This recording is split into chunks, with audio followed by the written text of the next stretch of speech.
Buenas tardes y muchas gracias a todos por asistir. Somos Miriam Sánchez, Juan Tantos y Sayo Alegría y hoy os vamos a presentar nuestro tema de trabajo de investigación que consiste en la adecuación de los menús de las residencias en Navarra. Para ello hemos colaborado con el área de salud de Tudela, con el Servicio Navarro de Salud, con especialistas, concretamente con María Soto Félix y José Jorge Ortiz Toro, y por supuesto con nuestros tutores de aquí del centro, Pablo Ijalba y Selma García. Aquí está el índice, que se puede ver cómo hemos distribuido la presentación de hoy. Queríamos incluir las fechas porque pensamos que iba a ser importante. Entonces, en el primer trimestre, de septiembre a diciembre, tuvimos unas clases teóricas que servían como introducción para este nuevo bachiller. En junio ya empezamos con las lecturas a sacar datos que consideramos importantes, por ejemplo, posibles variables. Luego en febrero sí que iniciamos ya con el documento del PI y con las reuniones con el hospital. En marzo ya finalizamos con estas reuniones y con el documento del PI porque tendría que ser entregado para abril. Ahora en abril, durante esta semana de Semana Santa, pues hemos preparado la exposición de hoy y a partir también de abril vamos a ir a las residencias que nos han dado permiso para coger ya datos reales.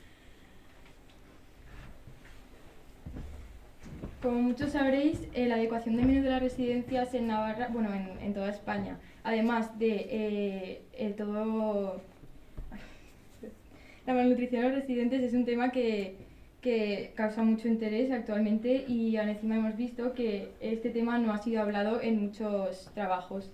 Entonces, el presente proceso de envejecimiento es un gran desafío para la salud y la nutrición en concreto, una buena alimentación en todos, pero concretamente los abuelos es esencial para generar una mayor autonomía, unas expectativas de vida y hemos visto también que las residencias pues es importante porque un 30-70% de los abuelos pues tienen desnutrición.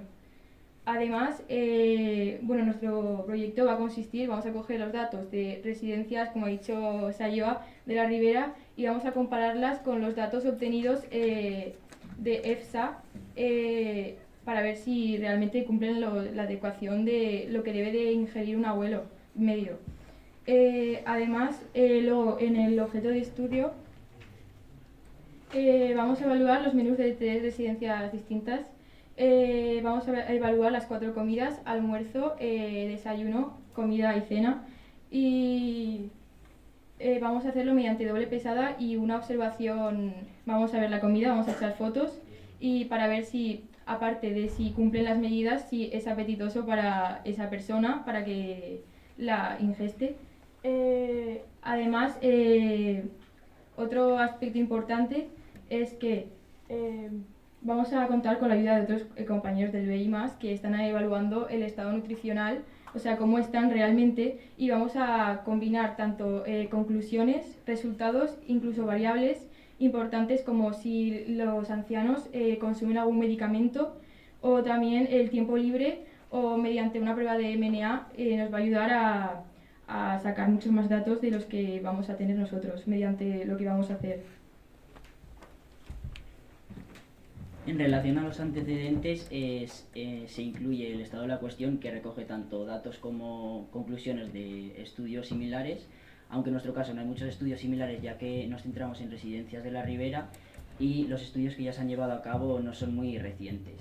Pero los datos más relevantes de estos estudios son los factores de riesgo de malnutrición entre el sector de la población más avanzado, pero sobre todo el porcentaje de personas mayores malnutridas que están institucionalizadas en residencias, ya que existe una gran diferencia entre el porcentaje de personas malnutridas en residencias con respecto a las que están sin institucionalizar.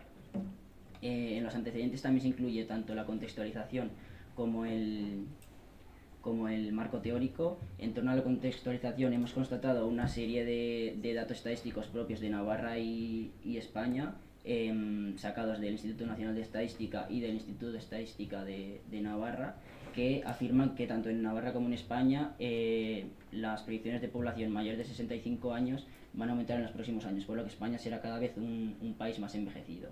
Y por último, en relación al marco teórico, nos aporta una información que nos ayuda a concluir si la ingesta de alimentos es correcta o no, de acuerdo a una serie de valores que son predeterminados y que aparecen en estas fuentes. Después, De acuerdo a los objetivos e hipótesis, nos vamos a centrar principalmente en el estudio nutricional de los menús, sobre todo centrándonos en la calidad nutricional de estos y en un correcto reparto de la energía en las diferentes comidas. Y por último también nos vamos a centrar en analizar la cantidad de ingesta de comida que se come realmente, porque hay estudios que ya se han hecho y que afirman que hay diferencia entre la cantidad de comida que se ofrece por los menús de residencias y la cantidad real de alimentos que se ingieren. Para finalizar tenemos la metodología, que se divide en 5 apartados.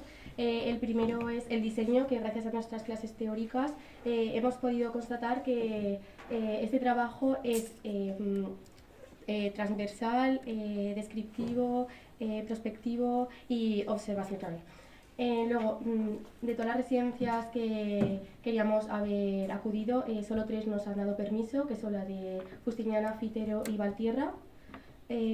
Luego, las variables que hemos elegido se dividen en 3 tipos. Primero, las variables sociodemográficas, donde tenemos el sexo, la edad, el tiempo de institucionalización y las medidas métricas. Luego, la oferta dietética es otro tipo de variable, y la ingesta dietética, donde vamos a utilizar el método de la doble pesada. En cuanto al tratamiento de la información y el análisis estadístico, vamos a obtener datos de, por ejemplo, grasas, carbohidratos, lípidos, etc.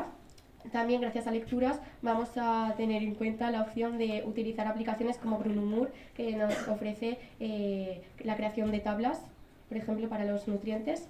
Y la oferta de valores dietéticos que consigamos, vamos a compararla con las recomendaciones del marco teórico.